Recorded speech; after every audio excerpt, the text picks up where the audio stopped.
Hello and welcome to the 13th Hardcore Ironman episode. My name's Tuckshop. This episode coming up is easily the absolute best one I've ever done. The amount of PVM drops and achievements we get in this one is actually insane. Yes, this episode is following the death of my hardcore. Unfortunately, we did go down, but since going down, I cannot believe how lucky or spooned I have become. So if you haven't already watched the previous episodes, go back. There'll be a link in the description. And let's just rock into this one, guys. Hit that like button. Here we go. So starting off here, I'm making my second Amulet of Souls. I'm going to need another Souls and another Reaper necklace in order to make my second EOF. So that's the Souls done. It's kind of annoying only having one EOF, but having all three combat styles available. So, you know, I need to keep swapping between ranged weapons. I need to keep putting melee weapons in my EOF or Gothic Staff. Now, I actually ended up running out of Gothic Staffs.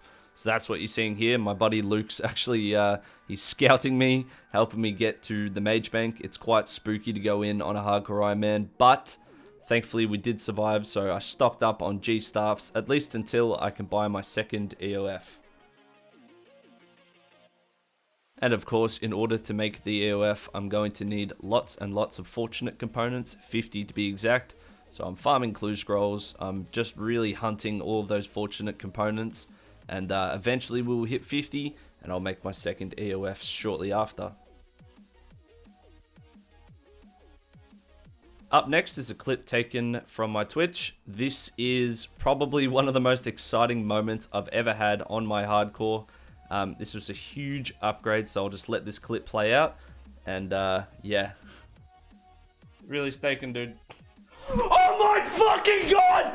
Oh my fucking god! Oh my god! I fucking got it! Holy shit, oh my god! Oh my god, come here! Oh my god! Raxor! Holy shit!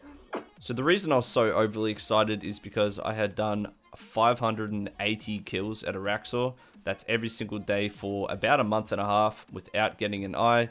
I had the leg ready to go. I'd gotten other hilts. I was just absolutely ready to roll. Finally, we got the eye, which allows me to make the tier 90 staff. And that is why I was so extremely happy. So with the staff made, I knew it was time to focus and upgrade a little bit on my magic gear. The first thing I needed to do was to make the tectonic. So I'd already gone to Virago and collected all the tectonic energy. I had an extreme runecrafting potion. All I needed was level 80. That way I could boost up to 93, which is the level requirement to make all three components of the tectonic, the helm, the body, and the legs. So the next couple of clips are just me doing a little bit of runecrafting. Thankfully, we did manage to make it out alive. You see here, somebody here is trying to PK me. I was also doing Abyss runecrafting due to the fact that you can get abyssal threads. And these threads are useful to make the rune pouches, which can hold up to 3 runes each. So very good on inventory space. And yeah, very happy to have finally knocked this one out. So according to the wiki, magical threads, the ones you need to make the pouches, are given out randomly, but a large factor of it is how much pure essence you use per run. So having things like the Abyssal Titan, which we made in the last episode, and having the giant pouch and stuff like that will really help my success rate. But there it is, 80 runecrafting. It took quite a few hours, I'd say around 12 hours from 70 to 80. Mostly doing the Abyss. I did nature runes and then I did blood runes. I think I also did deaths at one point as well. But nature's just because I needed them for high elks, not necessarily for the experience. Here we are, the moment of truth. So I drink my extreme runecrafting. I'm then able to craft, I went for the body first, just so my boost didn't slow down. Then we did the legs, and finally we did the helmet as well. So that is full tectonic on the Hardcore Ironman, looking pretty good.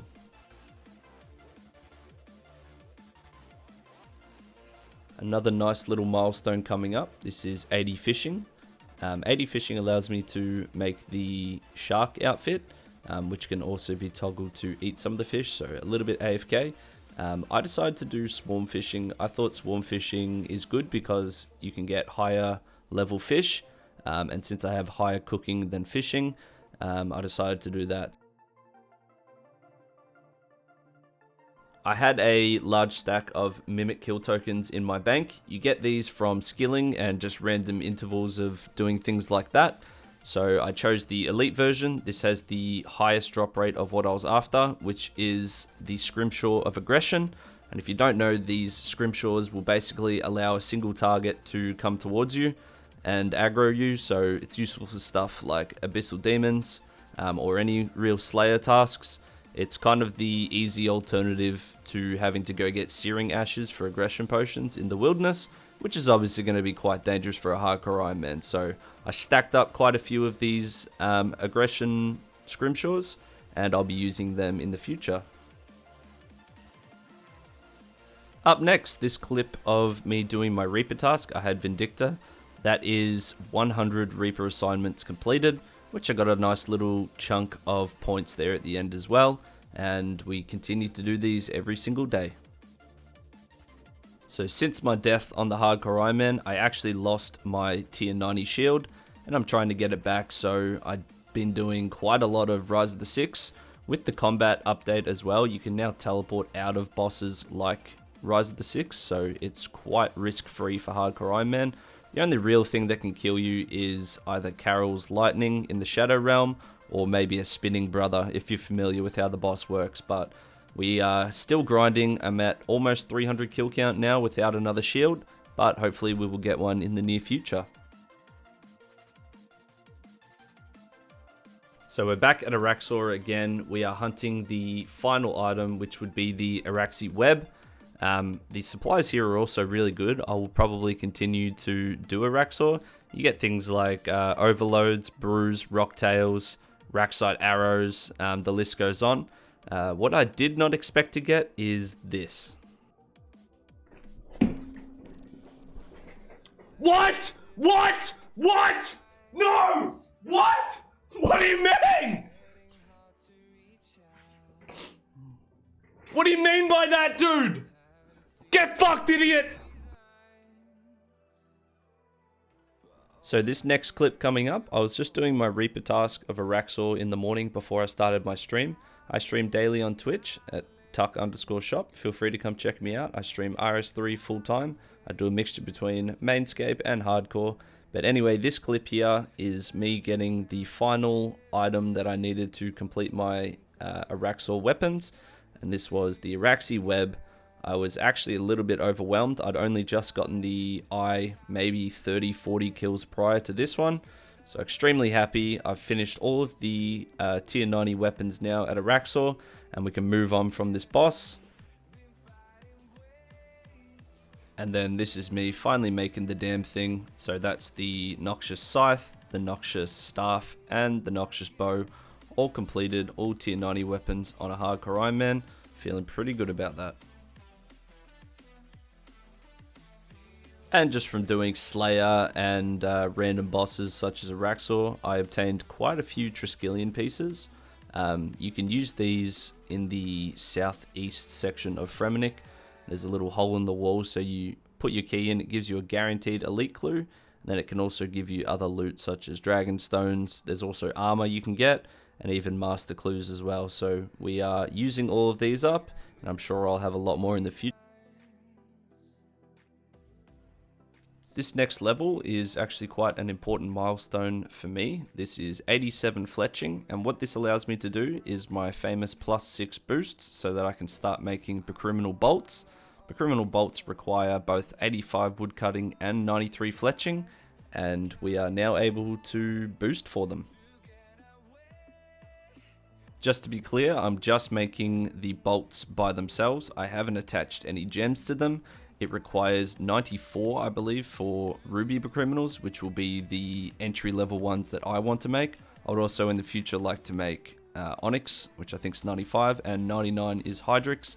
So at the moment, we're just doing these as a daily. I'm going to stock up on them, and then eventually make the higher tier bolts. back for a little bit of PVM. This was my Raxor Reaper, duoed with my friend Skirt. And I wasn't kidding when I said I've been getting pretty lucky on this hardcore lately. Oh, boys, we got divert. Fucking useless. Hell yeah. Nice and fucking useless. I don't even fucking want it. I'm not even kidding. The very next kill, we go back. This was the very last one for my Reaper. Right after this, I was saying I was about to go to next, and there's one specific drop that I was really hoping for. And then this happened. I got fleeting birds! I actually got them! No way I got fleetings, dude! I got it! I got them, cunt! No way, dude! The last kill before next, and I get fleeting boots, man. I love Raxor, dude. So, off we went to next, and this was my very first solo kill. Starting off with the Virtus book. Okay. I think my account's broken tonight. We're just gonna roll with it. This was all on the same night. You will not believe what happened when I went to Barrows straight after. Well, you probably actually can guess it. There's really only one drop that I would be hunting at a boss like this, and it took me 380 kills to get it. Drink water for loot?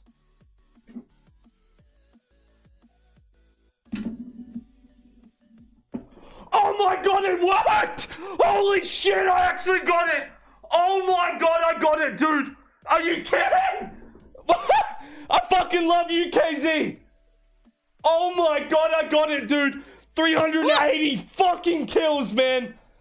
So if you don't know what that item was, that was an Amulet of Forsaken. You need this amulet in order to get a very good Archaeology relic called Darok's Momentum. The relic will hit a little bit higher when your HP is lower, similar to the Darok set effect. And there's no other way to obtain it in the game. You have to do Barrows, 380 Barrows chests to hunt it. I am just so glad it's done. I will never ever be doing that grind again. So after making the tectonic, I had 80 magical thread from the Abyss. I did a little bit more Abyss runecrafting, got the last 20 threads, and there is my very first large rune pouch, super useful for magic, and I've got to go make a lot more now. So I went back to Nex on stream. All of these clips in this video are just, short little samples of what you can expect to find on my Twitch. At the moment, we're really into the hardcore grind, so it's predominantly what I'm streaming every single day. But here comes another little drop from Nex. Oh, we got a Virtus wand. So the next two clips coming up, I went to Angel of Death with a couple of my friends. I paid them so that I was able to get all 7 drops. This is done through the loot share system. Whoever attacks next last will get all the drops. This can be seen as a little bit unethical, and I do agree to some extent. Although for the sake of this series, I'm not really a big fan of AOD, so I just kind of wanted to propel through this. And I was incredibly lucky as to what we did get.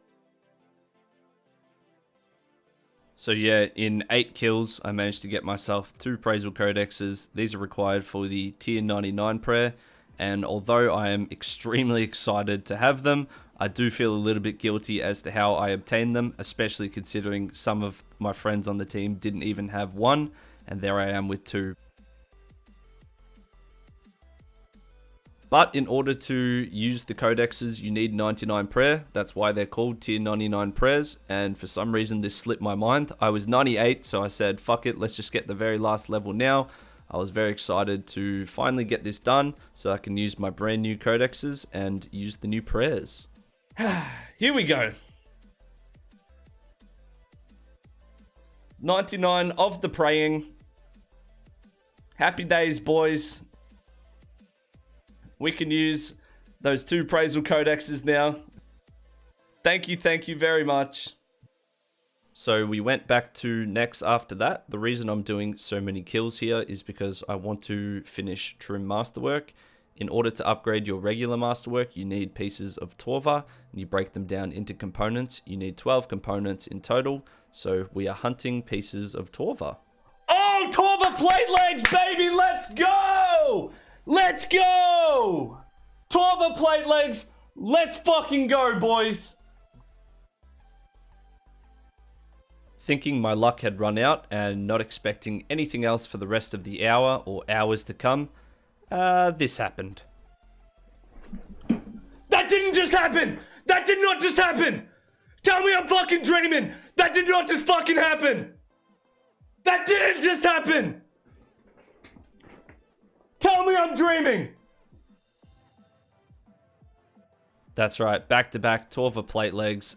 Those are worth 3 of those components each that I talked about earlier.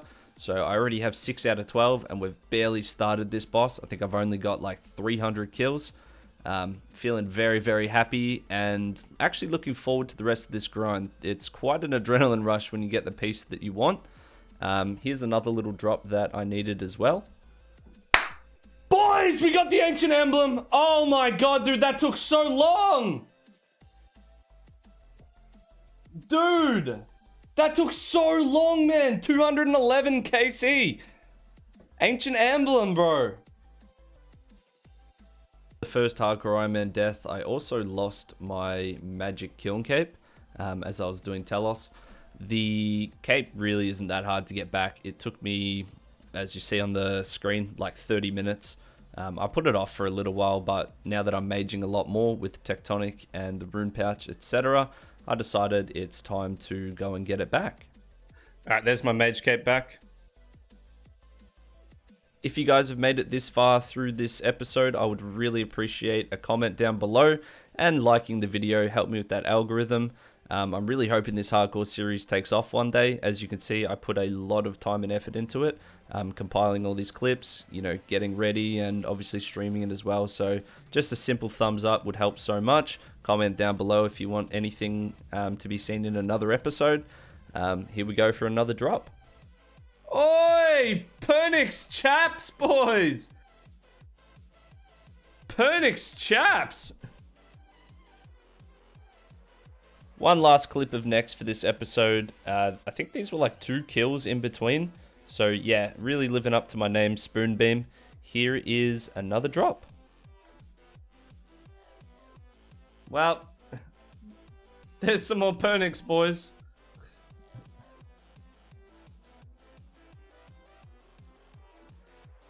Here's something I've been working on a little bit behind the scenes. This is 70 Archaeology, which not only gives me base 70 stats, but also allows me to unlock more tools. And with a couple more crow notes, I can actually move up to the next level of Archaeology, which will be the associate qualification. And I'm looking forward to all of the things that come unlocked with that. Speaking of new tools, this is the Crystal Matic. You get this by combining Harmonic Dust with the Dragon Matic. It goes from tier 60 to tier 70. I augmented it, I put honed, all that good stuff on it. So we are slowly but surely getting up towards the more fun part of Archaeology. And that'll be a wrap on this episode. Thank you so much, guys, for watching. I think this was by far the best episode, not only in terms of drops, but also achievements and progress as well. If you guys did enjoy it, as previously mentioned, please leave it a thumbs up. It really helps my channel out. Come watch me live on Twitch. I stream full-time every single day. You can see these clips in the making, live in action. Other than that, guys, let's keep moving forward, and thanks again. Peace.